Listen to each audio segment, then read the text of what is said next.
Amém. Boa noite, gente. Boa noite. Estão felizes? Sim. Glória a Deus. Vamos lá. Eu não estava no recado, mas ele falou do Frutíferas. Ele frisou que era 8 de março. Não, é 8 de março, não é sábado agora não, é no próximo ainda. É 8 de março, beleza? Então vamos lá, a gente vai encerrar a nossa série sobre igreja caseira. Gostaria que você já abrisse a sua Bíblia em Apocalipse, capítulo 1, a partir do versículo 9. Apocalipse 1, versículo 9. Tá todo mundo meio queimadinho do sol aí. Eu também. Enquanto vocês encontram um texto aí, vou fazer um resuminho do que a gente já aprendeu, tudo bem?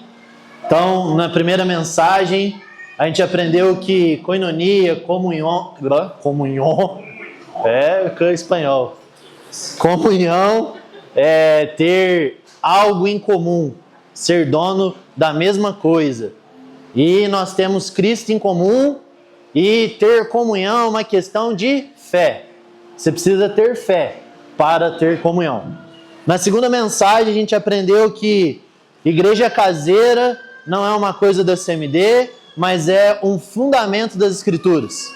A Bíblia também não coloca a igreja caseira como algo opcional, mas ela coloca como fundamental, um princípio a ser vivido. Na terceira mensagem, a gente conversou sobre o modelo da igreja caseira da CMD, que não é modelos conhecidos que têm o intuito de multiplicação, muito pelo contrário. O modelo da igreja caseira da CMD é um misturar de vidas, beleza? É o conceito de proteger o princípio de família espiritual, tudo bem? Então, hoje a gente vai para a última mensagem e ela é um tanto quanto dramática, porque nós vamos abordar o tema de que a igreja caseira é de fato a igreja dos últimos dias.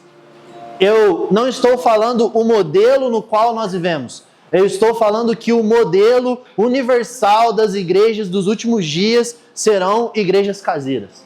Beleza?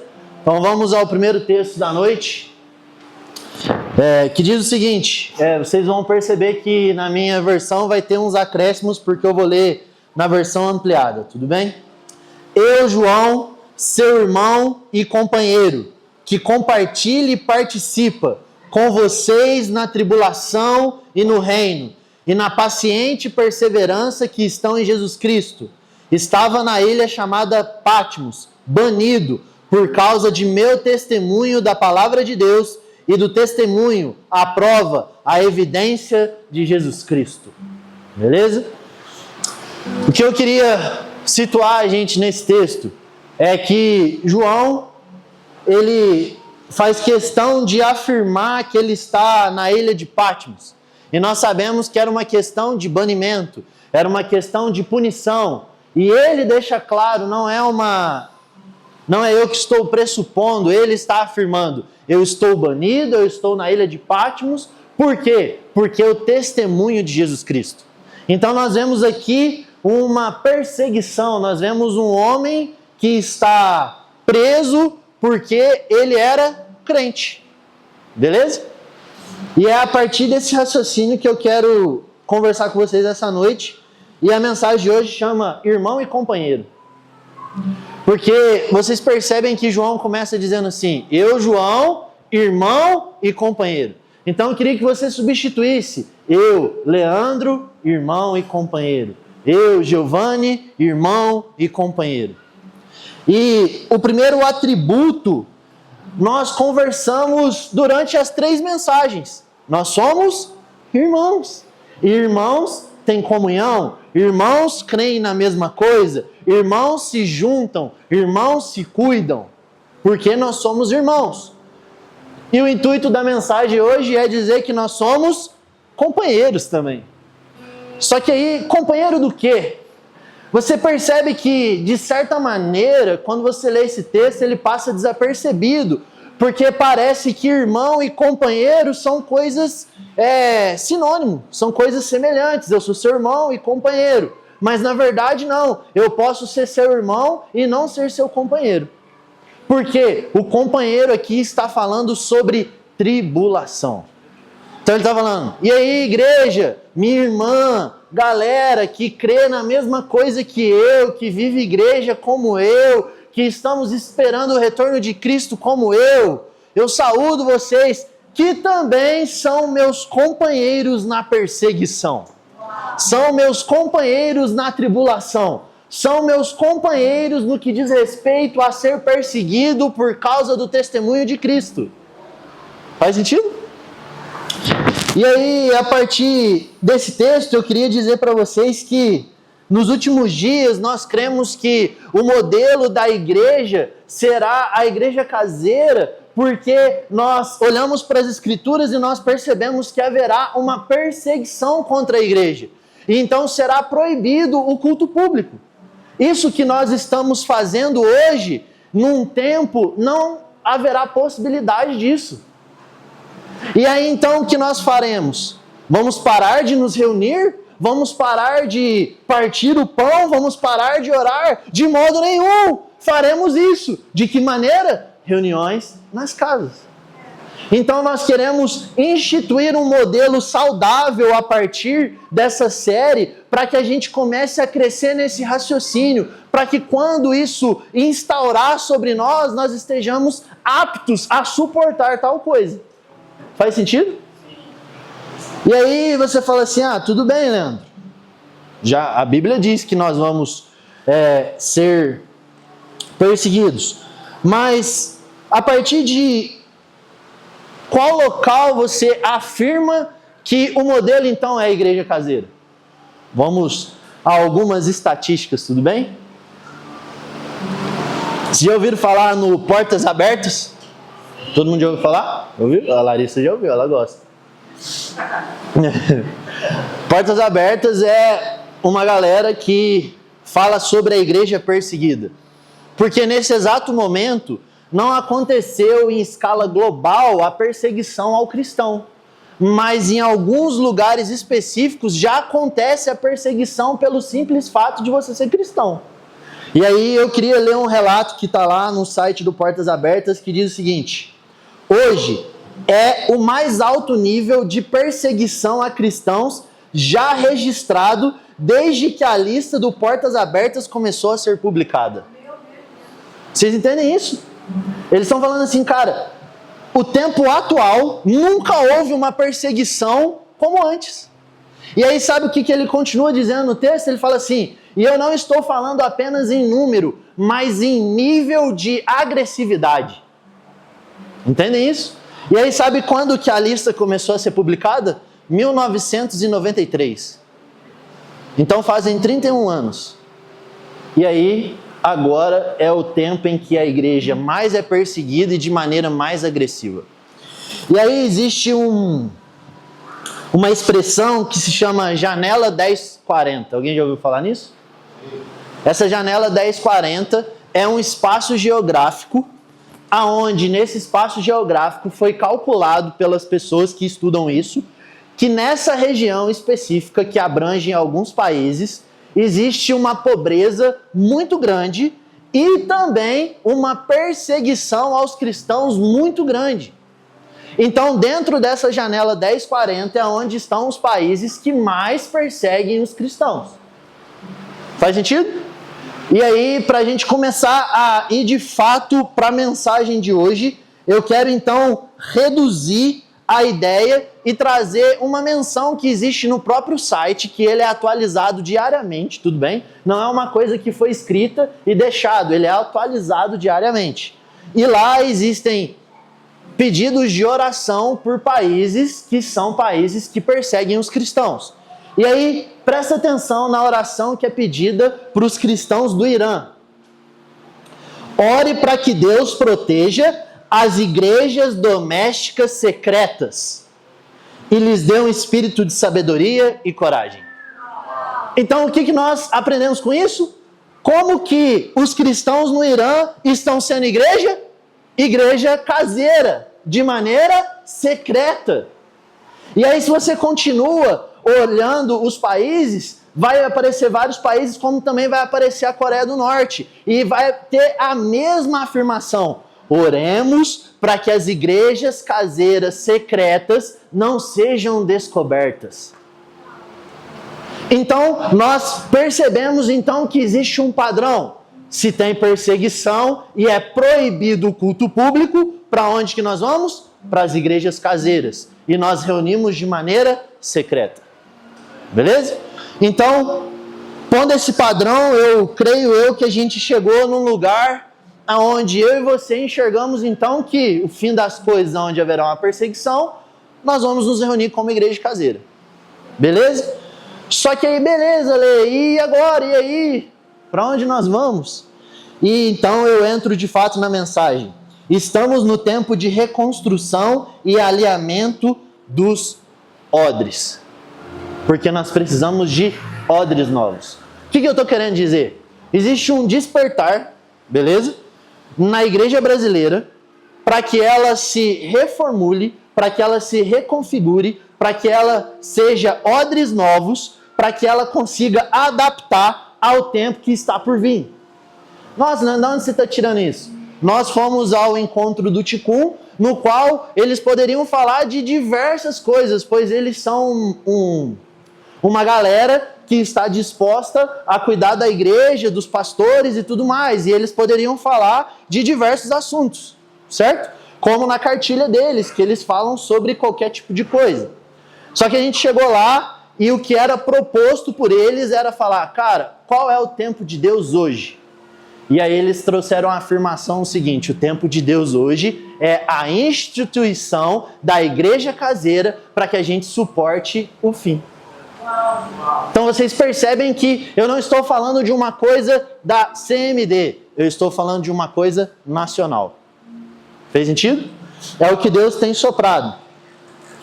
E aí, uma coisa que me chamou muita atenção em um dos sermões durante a conferência lá, foi o seguinte: um pastor trouxe a seguinte afirmação: existem algumas desordens internas que não dão a certeza de que estamos prontos para um ataque futuro. Parece que vamos ficar à beira do desastre e que não vamos ser capazes de resistir e permanecer fiel. Por quê? Ele trouxe a ideia de que Jesus, antes de entrar de maneira triunfal em Jerusalém e tomar o governo e reinar sobre a terra, que é o que nós aguardamos, quando ele entrou em Jerusalém e havia essa expectativa do povo, ele foi para onde, gente? Ele foi para o templo. E ele foi fazer o que no templo? Purificar. Então, o primeiro lugar onde Jesus quer organizar as coisas é na igreja. Faz sentido? Então, por isso que o Senhor tem despertado a sua igreja para ela estar madura o suficiente para suportar o dia mau. Beleza? Em Efésios 6, nós guardamos lá todas as armaduras. Beleza? Talvez você saiba de cor e salteado as armaduras e os significados dela e tal, mas você não percebe que o texto termina assim: para suportar o dia mau. Então, quando a Bíblia fala para mim que ela está me preparando para o dia mau, é porque existe um dia mau e eu preciso suportar. Então, individualmente, eu preciso dos requisitos de Efésios 6. Mas coletivamente, nós precisamos ser irmãos e companheiros. Faz sentido? Vocês estão comigo, gente? E aí, então eu queria abrir ainda com vocês 1 Pedro capítulo 4, a partir do versículo 13.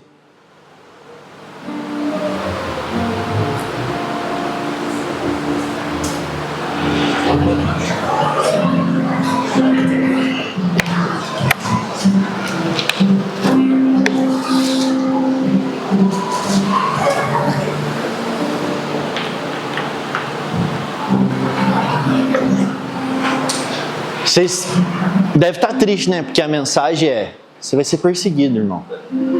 Só que aí Pedro vai falar: antes, alegrem-se à medida que participam dos sofrimentos de Cristo, para que também, quando a glória dele for revelada, vocês exultem com grande alegria. Então, tipo, meu Deus, perseguição, caraca, mudança, maturidade. Nossa, já veio o Leandro me colocar contra a parede. Não, calma. Antes, alegrem-se. Alegrem-se, exultem, fiquem satisfeitos por poderem participar dos sofrimentos por causa de Cristo. Há uma canção que a gente canta muito. Há uma glória em padecer. Mas padecer custa caro. Mas há uma glória nisso.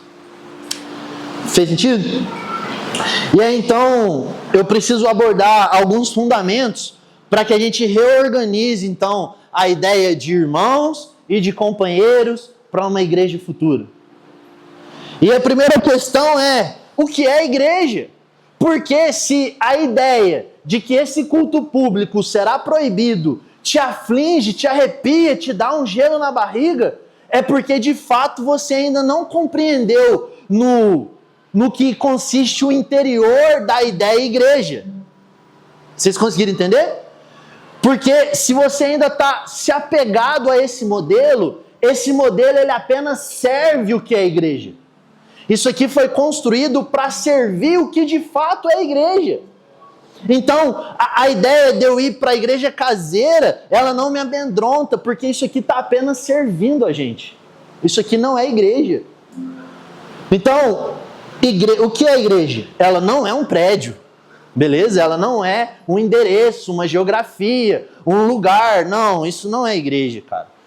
Então, na Praça Arthur Brasílio, número 20, acontece igreja, mas não é igreja.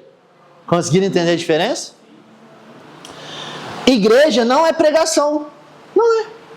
Igreja não é o que eu estou fazendo. Então, Leandro, você vai parar? Não. Entenda. A pregação serve à igreja. A pregação é uma ferramenta para a edificação da igreja.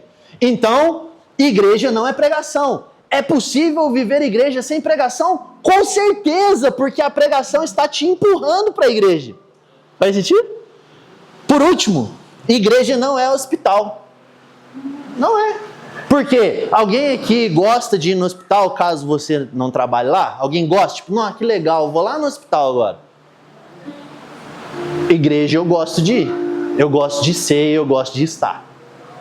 Hospital também é um lugar que você não quer ficar. Você vai lá já pensando em ir embora.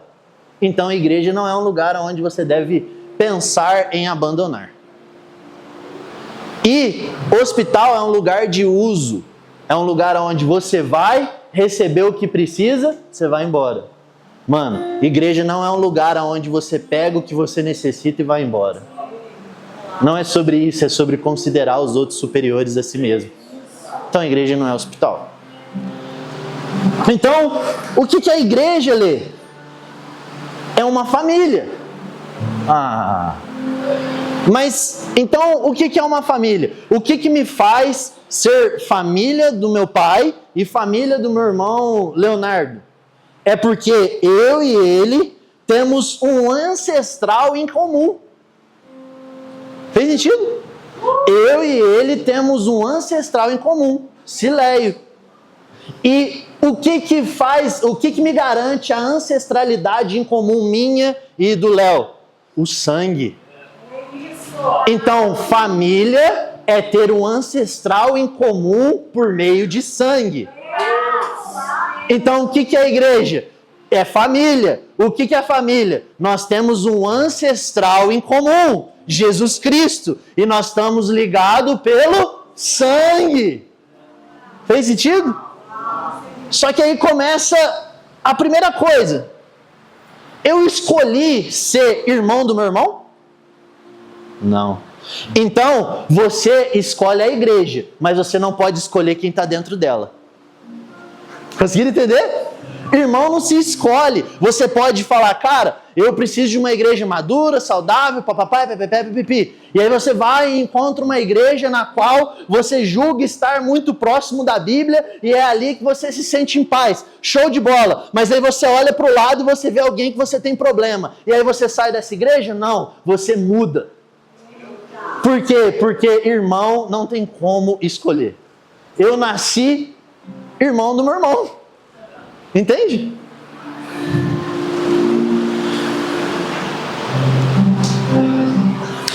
Então, o primeiro empecilho que atrapalha a gente de ser família espiritual, de ser igreja, de estar em comunhão, é uma palavrinha muito chata que se chama perdão.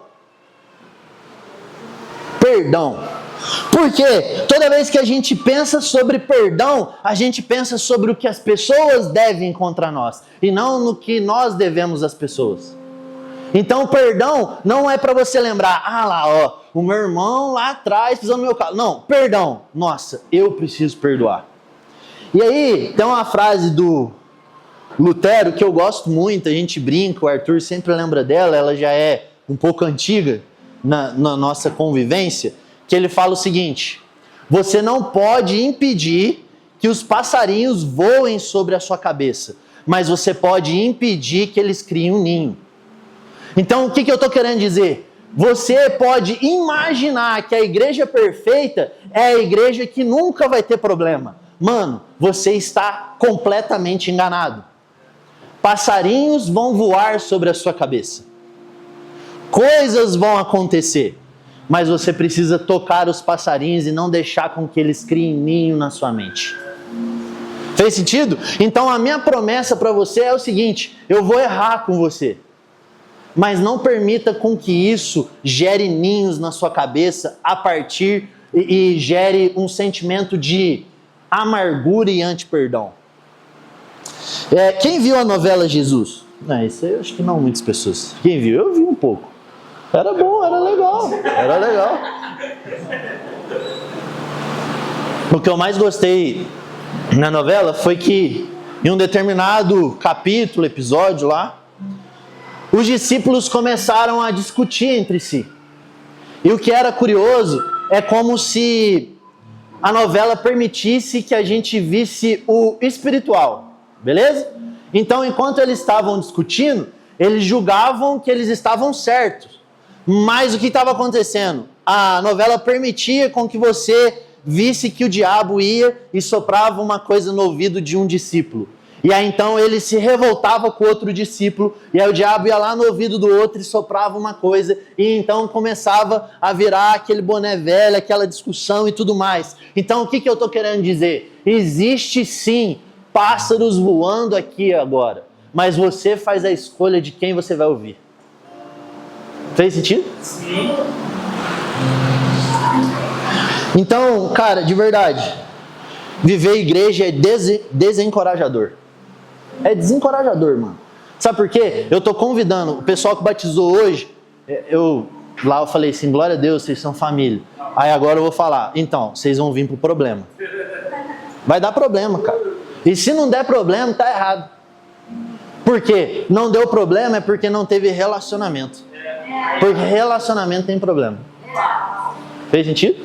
Mas é a partir do problema que nós trocamos os odres. É a partir do problema que nós começamos a ver como Jesus vê. É a partir do problema que nós temos a graça por meio do Espírito Santo de fazer o que Jesus faria. Fez sentido, gente?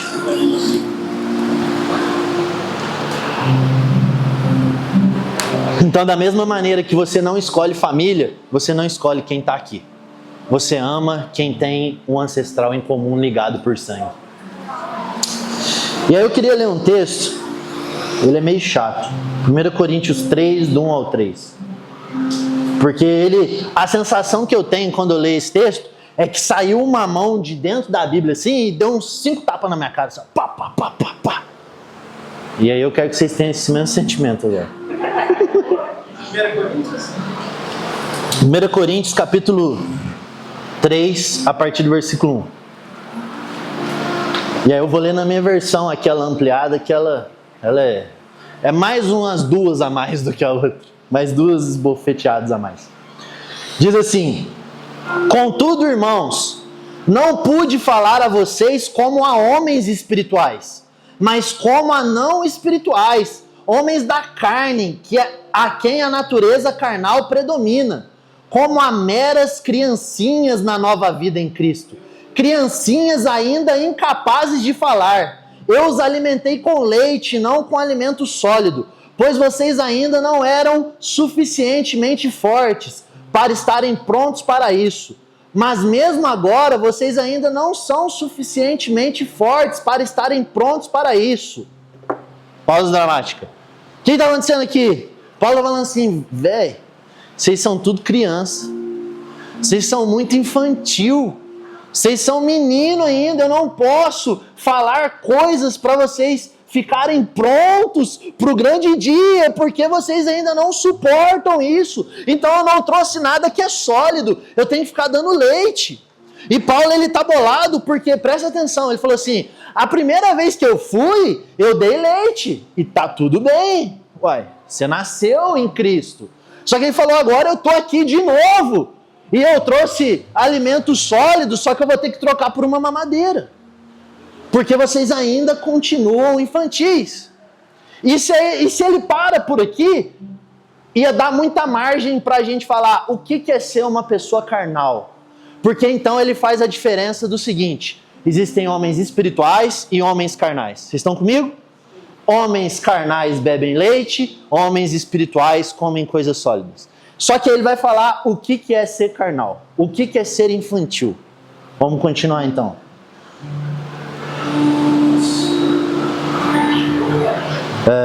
Porque vocês ainda não são espirituais. Da carne vocês estão sob o controle de impulsos comuns. Pois enquanto existe inveja, ciúme, briga, facção entre vocês, não são vocês não espirituais e da carne, comportando-se segundo um padrão humano e como os meros homens não transformados. Então o que ele define como carnalidade, como meninice? Inveja, ciúme, facção e divisão. Porque é continuando esse capítulo que ele fala, uns são de Paulo, outros são de Apolo, outros... Ele fala assim, gente, para! Então ele está determinando, carnalidade é ser ciumento, ser brigão, fazer divisão e ter facções. E aí por isso então que dá um desespero pelos últimos dias. Porque como que nós vamos unir secretamente, então o Giovanni vai ter a galerinha ali que consegue ir junto com ele na igreja caseira. E vai ter a galerinha que está comigo. E a gente praticamente não vai ter contato. Mas se nós estamos divididos, como que ele vai prosseguir? Se a pessoa vai deixar de vir na minha casa porque ela está mal comigo, para onde que ela vai? Não existe culto público. Não dá. Não vai dar para ficar de briga, de facção, de divisão. Porque o dia do Senhor, quem poderá suportar? Os espirituais maduros que deixaram essas coisas para lá. Estão comigo, gente? Sim. Então, sim, a pregação hoje é, cara, seja maduro, por favor. E para mim também, óbvio, né? Segundo ponto, então, preguiça.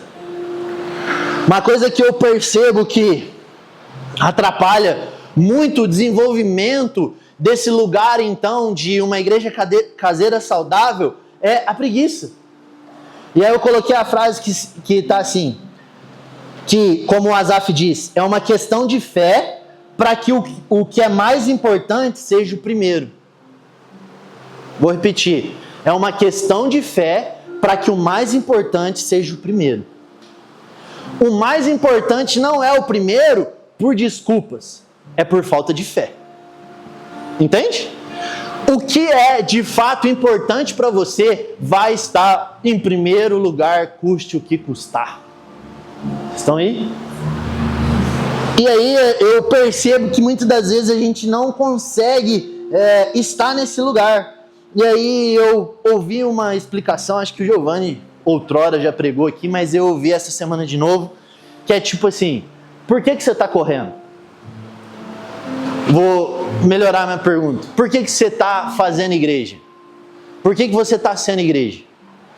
Porque numa corrida de cachorro, eles soltam a lebre, beleza? Só que o primeiro cachorro que vê, ele corre atrás da lebre. Os outros cachorros correm porque o primeiro está correndo. E eles não sabem por que eles estão correndo. Eles estão correndo porque os outros estão correndo. Só que correr sem ver cansa. Correr sem objetivo te leva à fadiga. Então eu queria te perguntar, por que você está aqui hoje? Você viu a lebre ou você está correndo atrás de quem viu? Porque se você está fazendo igreja porque alguém viu o que é igreja, você vai cansar, amigo. Então o que você precisa ver? Ver a igreja. Você precisa ver o Cristo. Você precisa ver a lebre. Porque quem corre com objetivo alcança o prêmio. Agora, quem não corre sem objetivo é como se desse murros no ar. Vamos lá, alguém, cara. E aí eu queria trazer um parâmetro aqui, um conhecimento que eu acho que isso vai agregar no que eu estou querendo dizer. Vai te incentivar a querer ver o Cristo e não correr atrás de quem está vendo. Beleza? Vamos lá. Existe uma vontade soberana de Deus. Vou repetir. Existe uma vontade soberana de Deus. Beleza? E essa vontade soberana de Deus, ela vai se concluir. Ok? Só que essa vontade soberana de Deus, ela é progressiva. Então ela teve um início, ela tem um meio e ela vai se consumar no retorno glorioso de Jesus. Certo? Só que dentro dessa vontade soberana de Deus, existe uma vontade que ela é a atual. Beleza? Por quê? Existe a linha aqui, vocês conseguem imaginar comigo? Uma linha que é a vontade soberana de Deus. Só que, aonde nós estamos dentro dessa linha? Ah, nós estamos aqui, Leandro, ó, é aqui nessa linha, esse pontinho vermelho, você está imaginando aí? Esse pontinho vermelho na linha aqui. Então essa aqui é a vontade atual de Deus para o cumprimento da vontade soberana. Todo mundo entendeu? E essa vontade atual de Deus, ela é global / nacional. Beleza? E aí foi o que eu disse, ó, Deus está soprando sobre a igreja a ideia da igreja caseira. Por quê? Essa é a vontade atual para a nação brasileira que está servindo à vontade soberana de Deus. É necessário que a gente cumpra essa atual para que a soberana avance. Vocês estão entendendo? Show de bola. Só que essa vontade nacional, ela também tem uma submissão, que é a vontade local. O que seria essa vontade local? Seja bem-vindo, CMD. Então, a igreja local, a CMD, onde você congrega, ela está debaixo da vontade atual de Deus, que está debaixo da soberana. Vocês estão conseguindo seguir o raciocínio? Então, nós precisamos servir a atual, porque a atual está servindo a soberana. Fez sentido? Só que aí você fala, beleza, Lê, aonde que entra o lebre nisso tudo? Pois então, a vontade que a CMD está cumprindo, você está debaixo dela. Então Deus tem uma vontade específica para você, para que você cumpra dentro da igreja local, para que a igreja local cumpra a nacional, para que a nacional cumpra a soberana. Então, cara, eu queria afirmar, existe uma vontade de Deus específica para você. Mas não é uma vontade que desvia do plano de Deus. É uma vontade coerente com o plano de Deus. Então você precisa estar submetido à CMD para que você sirva ela, para que ela sirva a atual, para que a atual sirva a soberana. Então sim, você tem uma vontade específica de Deus. Leandro, qual é? Você precisa ver. Você precisa ver. Porque senão, eu vi e estou correndo, e você está correndo atrás de mim. Só que aí de repente você fica sem rumo e fala assim, cansei. Porque você não está vendo. Então você precisa ter uma visão particular sua. Fez sentido? Então Deus tem uma vontade para você e você precisa buscar conhecê-la. Terceiro empecilho, e a gente está caminhando para o final, porque vai ficar gostoso, gente. Estou vendo que vocês estão ficando tristes demais. Terceiro empecilho eu chamei de amores rivais. Porque, quando tem algo em pé de igualdade com Deus na sua vida, você tem um amor rival. Lembra que eu disse que é questão de fé colocar o mais importante em primeiro? Só que às vezes você até pensa que colocou Deus em primeiro. Só que ao ladinho de Deus tem outra coisa. E essa outra coisa a gente chama de amor rival. E esse amor rival uma hora te tira o foco. Porque não tem como servir a dois senhores. Ou você tem foco em Deus ou você tem foco em outra coisa. Então você precisa tomar muito cuidado com o amor rival. E quando eu estou falando do amor rival, eu não estou falando do discurso da nossa boca. Eu posso falar, cara, eu amo a Deus de todo o meu coração. Só que, mano, o que o meu dia a dia diz sobre mim? Vocês estão entendendo? Eu posso aqui... Não está parecendo que eu sou muito crente agora? Pregando, lendo texto, explanando, orando. Nossa, leia muito de Deus. Não, cara, não julgue assim. Vá me conhecer de segunda a segunda e coma do fruto que eu estou dando para você saber se o primeiro lugar é Deus ou não. Porque o fruto é que dá testemunho de quem você é. Não aquilo que sai da sua boca. Então, eu queria que você fizesse uma introspecção agora e analisasse no íntimo do seu coração o que de fato é o primeiro lugar na sua vida. Se Deus tem um rival, mata esse rival hoje, cara. Porque senão você não suportará o grande dia do Senhor. Amém, gente? Como descobrir, né? Se vocês são bons de Bíblia, vocês estão vendo que eu estou citando vários versículos aqui nas minhas falas. Como descobrir, então, qual é o meu principal amor? Onde você empenha recurso, tempo, mente, coração e bota a sua segurança. Isso é o seu tesouro. Então, se tipo assim, não, recurso na igreja eu não dou não, mas recurso no meu casamento eu ponho muito. Não, tempo na igreja eu não dou não, eu vou aos domingos, porque eu preciso dar tempo mesmo, é no meu emprego. Vocês estão percebendo? O que...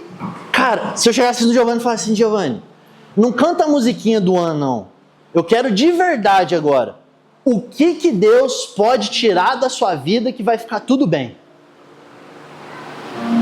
Se tem uma coisa que Deus não pode mexer e isso não é Ele mesmo, esse é seu tesouro. Porque o An compôs uma música tipo, pode me tirar o ouro e a prata, meus amigos, meus pais, só não me tire o meu Senhor. Uau! Que essa canção seja a sua vida. Porque se não pode tirar a família, a sua família é o seu tesouro. Se não pode tirar a sua empresa é o seu tesouro. E sabe... Nossa, isso é pertinente. Sabe o que Deus quer tirar da sua vida hoje? Exatamente o que você não quer que tire. Por quê? Porque Ele é mau? Não, porque Ele quer ser amado. Exclusivamente. E no fundo isso é bom. Isso é bom. É bom que Deus me tire o que não pode ser tirado. Por quê? Porque aí realmente vai restar só Ele. E aí você entende que o cenário dos últimos dias é... tem culto público, não tem pastor, não tem musiquinha, não tem ninguém louvando de você ser crente. Você só tem o seu Senhor. Estão felizes ainda? Então, é um tempo de restauração, desenvolvimento e sacerdócio. Então, Deus vai restaurar. Essa mensagem não é uma mensagem, o Leandro me bateu muito. Não. Essa mensagem é de restauração, é para você restaurar. Para você desenvolver a sua maturidade e então você cumprir seu sacerdócio. E aqui a gente caminha definitivamente para o final, porque a palavra sacerdócio é a palavra-chave para os últimos dias. Beleza? E aí eu queria ler com vocês Hebreus 5, do 13 ao 14.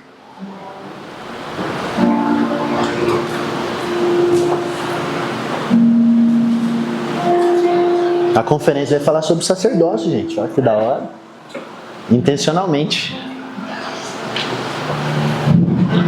Hebreus 5, do 13 ao 14.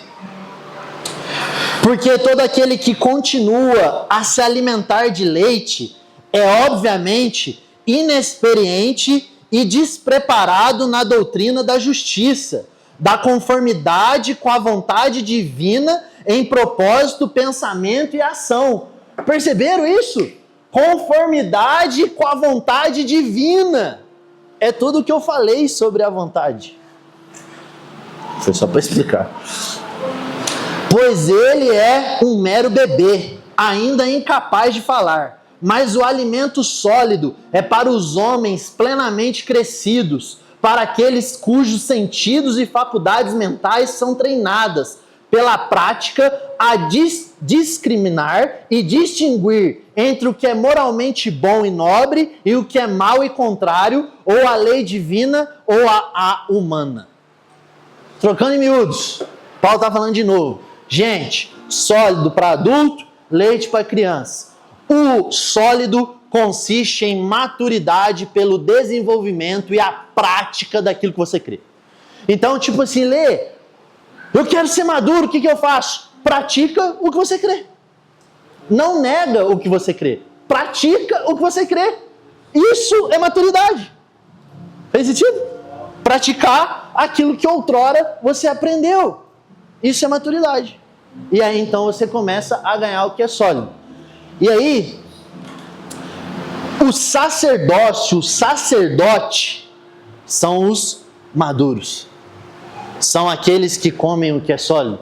São aqueles que avançaram com respeito ao leite. E, mais uma vez, cara, tomar leite nunca foi um problema nas escrituras. O problema nas escrituras é o retardar de crescer. Fez sentido? A questão da Bíblia é, mano, cresce. Beleza? Não é tipo, o leite é ruim. Não. O problema é que você precisa crescer. E aí então, o sacerdócio é o maduro. Então você precisa ser sacerdote. E aí agora a gente vai desaguar na igreja caseira. Por quê? Quantos sabem que são filhos de Deus aqui? Por meio da fé, nós somos chamados filhos de Deus. Uau, você crê em Jesus? Você é filho dele, cara. Só que você é um filho bebê. E ele está querendo um filho maduro. Ele está querendo um sacerdote. Então, além de filhos, somos todos sacerdotes. Hoje a gente leu de manhã no batismo, o Apocalipse diz que nós somos sacerdotes de um reino. Beleza? Então, além de filho, somos todos sacerdotes. O que é um sacerdote? É aquele que é maduro. O que ele faz? Ele lê a Bíblia, ele ora, ele jejua, ele interpreta, ele ensina, ele consola, ele encoraja, ele impõe as mãos, ele aconselha, ele discerne, ele perdoa, ele edifica. Fez sentido? Só que aí o que acontece? Você talvez desenhou aqui um super-herói agora. Nossa, o sacerdote é um padrão inalcançável. Mentira! O diabo acabou de soprar isso na sua mente e eu estou tocando os passarinhos que estão voando sobre a sua cabeça. Porque Jesus disse, somos todos sacerdotes. Então se Jesus disse, é porque você pode por meio do Espírito Santo. Então o que é um sacerdote? É aquele cara que você não precisa ficar falando assim, você já orou essa semana? Você está lendo a Bíblia? Não, cara, esse cara ele está se alimentando, esse cara ele está indo na igreja caseira, ele quer impor as mãos, ele quer consolar, ele quer encorajar, ele quer trazer um louvor, ele quer fazer parte do que Jesus está fazendo, ele quer edificar, ele quer ser o primeiro a perdoar, ele quer ser misericordioso, ele quer praticar aquilo que ele crê. Fez sentido? Então, não pode mais a mensagem de viver profundamente em Jesus ser uma correção. Não pode mais, tem que ser o nosso estilo de vida. Porque os sacerdotes são esses. E aí o que isso tem a ver com a igreja caseira dos últimos dias? Porque você vai ser o responsável por ela. É isso mesmo. Você que está sentado me ouvindo vai ser o responsável por orar, ler, interpretar, impor as mãos, consolar, encorajar, edificar. Você entende isso? Porque então, num cenário de perseguição, o Giovanni é responsável pela Gessamine e os filhos dele. Eu sou responsável pela Paty e meus filhos. Você é responsável pela sua esposa e seus filhos. Só que aí você precisa ser o quê? Sacerdote. Quem tá me entendendo? Não vai ter como, tipo, vamos lá no ler, cara. Não. Por quê? Porque eu não vou estar disponível? Não, eu vou estar disponível, mas a gente pode morrer por causa disso. Então você vai ter que ser o sacerdote. Você vai ter que ser o responsável pela sua vida espiritual. Então a igreja caseira dos últimos dias, ela é responsabilidade sua. E aí sabe o que isso gera em mim? Eu gostaria que gerasse na igreja? Vamos treinar. Se eu sou o responsável por bater o último pênalti na final da Copa do Mundo daqui 8 anos, amanhã eu vou treinar pênalti até que chegue o dia. Faz sentido? Porque se eu não estiver preparado, o caldo vai entornar. Se eu não tiver treinado, se eu não tiver desenvolvido, se eu não tiver praticado, eu vou falhar.